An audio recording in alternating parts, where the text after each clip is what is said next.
Hello दोस्तों, प्रणाम, नमस्ते। आप लोग कैसे हैं? हमारे यूट्यूब चैनल में आपका स्वागत है।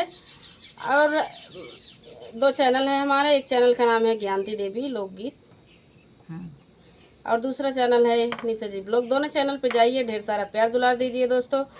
तो दोनों चैनल को भगाइए, आप लोग वॉच टाइम पूरा करिए। वॉच टाइम नहीं पूरा हो रहा है तो हम आप लोगों के लिए एक नोक झोंक लेकर आए हैं। आप लोग सुनिए और ढेर सारा प्यार दुलार दीजिए। दोस्तों बहुत ज़्यादा सपोर्ट करिए, आप लोग ढेर सारा प्यार दुलार दीजिए, अपना आशीर्वाद बनाए रखिए हम लोगों को भी।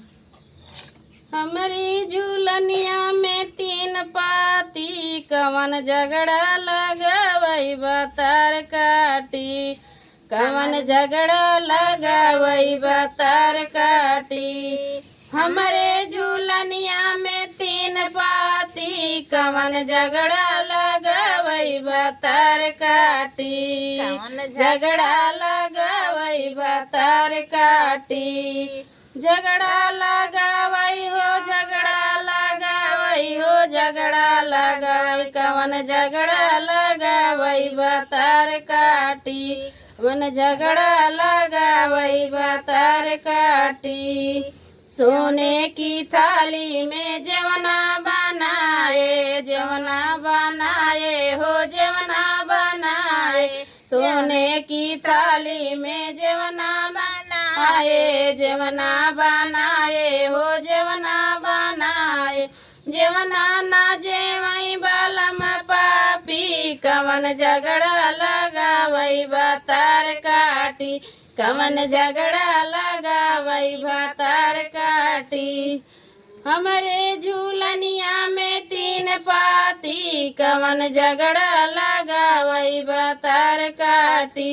कवन झगड़ा लगावई बतार काटी।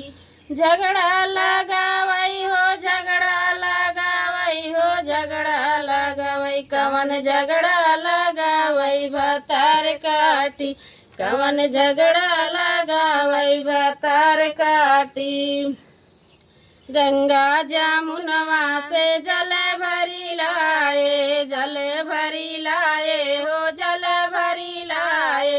गंगा जमुनवा से जल भरी लाए, जल भरी लाए हो, जल भरी लाए। गेड़ुआ ना घूटाई बाला में पापी, कवन झगड़ा लगावई बतार काटी।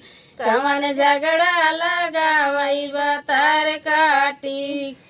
हमारे झूलनिया में तीन पाती, कवन झगड़ा लगावई बतार काटी। कवन झगड़ा लगावई बतार काटी। बतार काटी हो, बतार काटी हो, बतार काटी। कवन झगड़ा लगावई बतार काटी। कवन झगड़ा लगावई बतार काटी। फूला मई बिनी चुनी से जा लगाए, फूला मई बिनी चुनी से जा लगाए। से जा लगाए हो, से जा लगाए, से जा लगाए हो, से जा लगाए। से जियौ ना सूतई बालम पापी, कवन झगड़ा लगावई बतार काटी। कवन झगड़ा लगावई बतार काटी। बतार काटी हो, बतार काटी हो, बतार काटी। कवन झगड़ा लगावई बतार काटी। कवन झगड़ा लगावई बतार काटी। हमारे झूलनिया में तीन पाती, कवन झगड़ा लगावई बतार काटी। कवन झगड़ा लगावई बतार काटी। तो हेलो दोस्तों, ये गाना कैसा लगा तो आप लोग कमेंट बॉक्स में ज़रूर बताइएगा। ये गाना